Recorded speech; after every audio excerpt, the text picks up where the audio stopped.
Oh,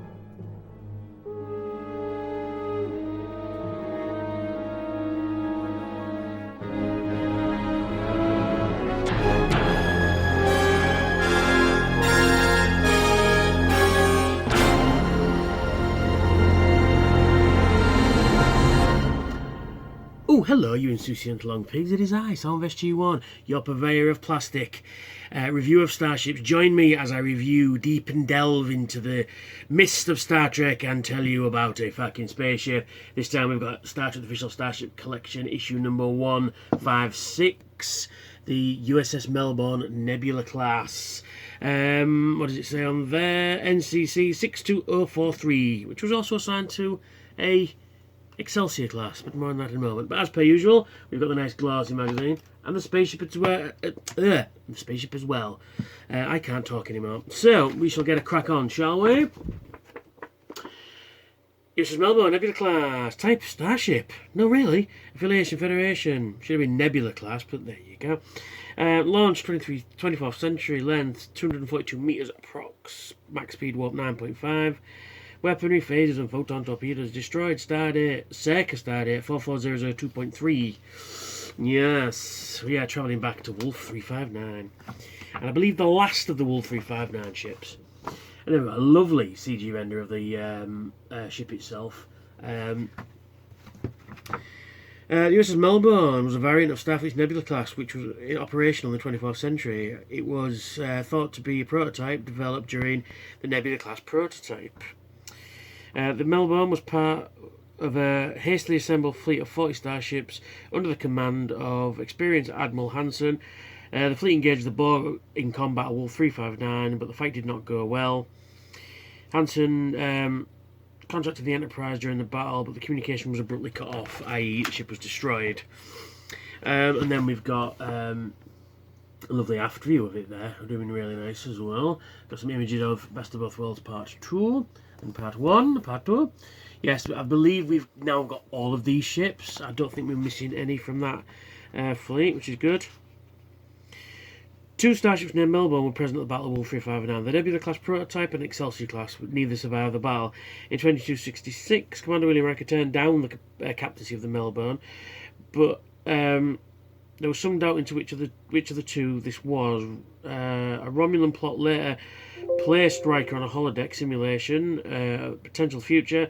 Among the decoration was in Ready Room was a model of the Nebula class Melbourne. Now, about the Melbourne. I think, because Admiral Hansen's Excelsior class ship is never mentioned by name in the episode.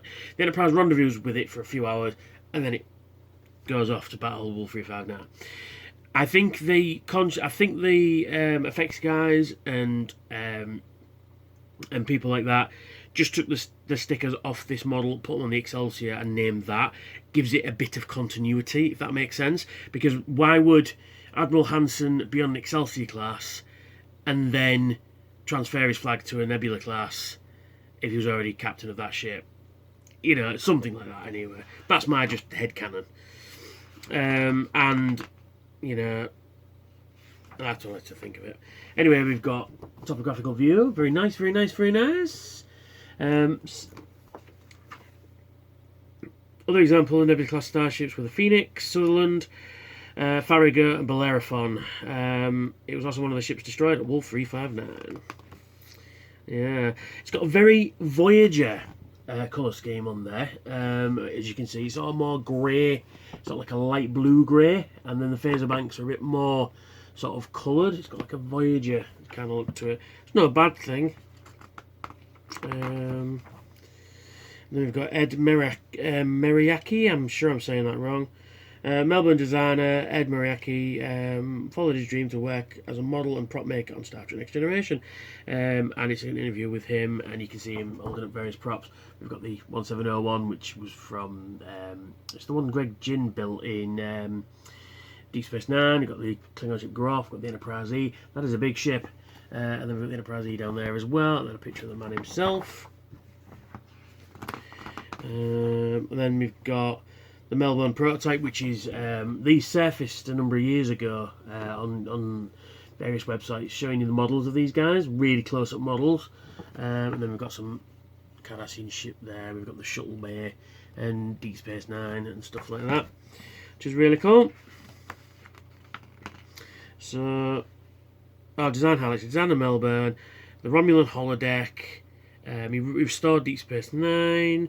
He designed Cardassian warship, then shuttle bay, 20th century props, various rules of engagement. The Battle of Wolf 359 was the darkest hour, but other starships have engaged battles, making them the edge of destruction, taking them to the edge of destruction. We've got Azanti Prime, which is a fantastic episode. What have we got here? We've got Changing Face of Evil, where the Defiant is destroyed. Spoilers. But if you're with me for 156 issues, come on now, you've watched Deep Space Nine. And then we've got what's that one?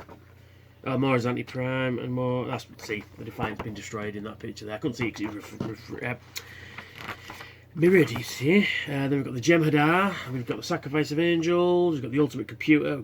All great episodes. Year of Hell Part 1. I want a damaged Voyager, please. And then we've got on screen Starfleet.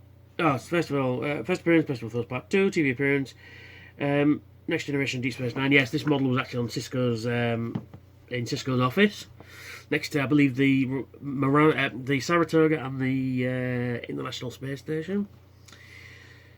Starfleet Officer Commander Shelby was played in Best of Both Worlds by Elizabeth Dennehy. The role was one of her earliest television work. She was approached with caution. Hang on. Once she approached with caution, I was very haughty, Dennehy told StarTrek.com in 2012. Not distasteful, but I was classically trained Shakespearean actress. But then look at Patrick Stewart. I went in and lots of dialogue, and then was ultimately so pleased to be chosen. John Noah Hertzler played Saratoga's captain, a Vulcan captain, Deep Space Nine. Stirrall, I believe his name is. Opening episode Emissary, the actor would be well known as playing another Deep Space Nine character, General Martok. We love General Martok. Under his more recognisable name of J.G. Hertzler, he would appear in total 30 episodes of Deep Space Nine, including Voyager and Enterprise. The opening call of Deep Space Nine, Emissary, established that Captain Picard's ordeal as Locutus commenced on Stardate 43997 and lasted a total of 6 days. His rescue and the Borg defeat. So there we go. There's the magazine. All good stuff. So we shall flip it around and we'll take a closer look. And there we go, and as you can see, it's a lovely ship, so we'll just take it off the stand just for the moment. This is the third Nebula variant we've got. We've got the Phoenix type, and we've got the Diamond Combat type dish at the top. And this has got like 4 nacelles, and it looks like they've actually... It looks like this is a... Very much like... Come on, focus your fucking thing. There. Come on, there we are. This section along here looks like it's its own little ship. It looks like it can detach from the hull. I mean, it could be a prototype of something like that, but it... You know, there you go. But I mean, it was only ever seen like really far back in the distance, and you never actually saw it up close. Lovely name and register number there. Nice phaser bank. As I was saying about the Voyager phaser banks are usually sort of a reddy colour, like a copper reddy colour. These are more TNG grey. And as you can see, this is a pretty much copy of the Galaxy class saucer, but I think it's slightly smaller. Let me check. I think it is. Yes, it's slightly smaller. But it's definitely the same Galaxy class hull. You've got the same markings on there, because some of the Nebula classes forego the windows in this section here. Not detail on there, but then again, it's based on the studio model. I guess there wasn't any detail there. That's fine. Flip it over. No clear in the deflector dish, but then that's fine. We have clear nacelles, which is good. They keep sort of intermittently doing those, don't they, at the moment? It's kind of annoying. Horrible join line there. They could have made that a little bit easy to hide. I'm not sure what these are on the hull there. because they're not actually on the model, the studio model. They're mirrored on the small nacelles on the top there. Again, Galaxy class hull underneath, because this was made with, I believe, parts of the currently Airtel model kit that was commercially available back in the day, and they just chopped it up and made smaller parts, because I believe later Nebulas the nacelles pylons were changed. These are pretty much Galaxy class pylons. I think they're just slightly modified here and here, but more or less Galaxy modified, Galaxy class pylons. Let me just check. Oh shit. Let's have a look. I think they are slightly modified. Yeah, the curves aren't too pronounced. I can't see it. As you can see there, they're not too. This has got more steep nacelles. I don't know. Is the Cockard and the 170D on there? Yeah, I think that's just slightly modifying it for the actual studio model, but that's fine. You know, so some nice detail in there, and it's nice to have it. You know, this is a ship I never thought I'd see commercially available, but here it is in my hand. Not much to be said really. We've had a Nebula class twice before, pretty much the same. There's some minor, oh shit, dropping it. There's some minor sort of hull variations here and there, but other than that, and of course this section at the back's different. But there is and this section at the back here as well. Oh yeah, we've got a shuttle bay inside there. It's funny that, come on, focus. Focus, there we go. It's funny that this ship, only ever seen in the distance of a graveyard shot, gets more detail on it than the actual Nebula class we saw later, and in much more close-up detail.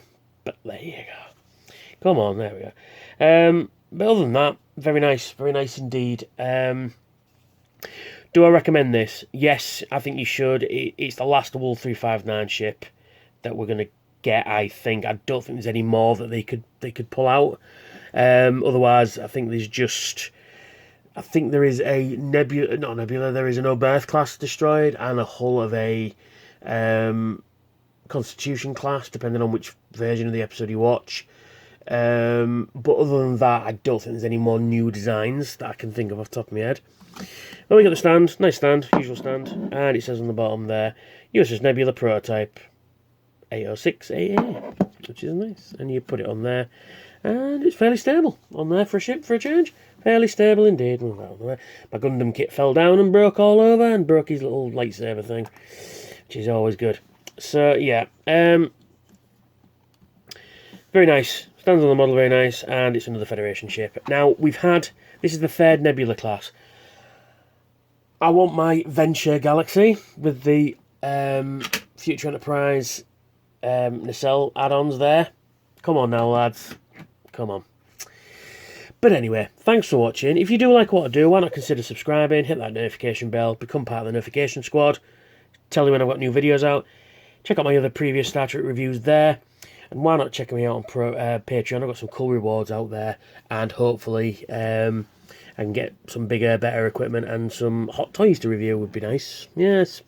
So anyway, that's me. That's the U.S.S Melbourne. And I will catch you all very soon. Thanks for watching.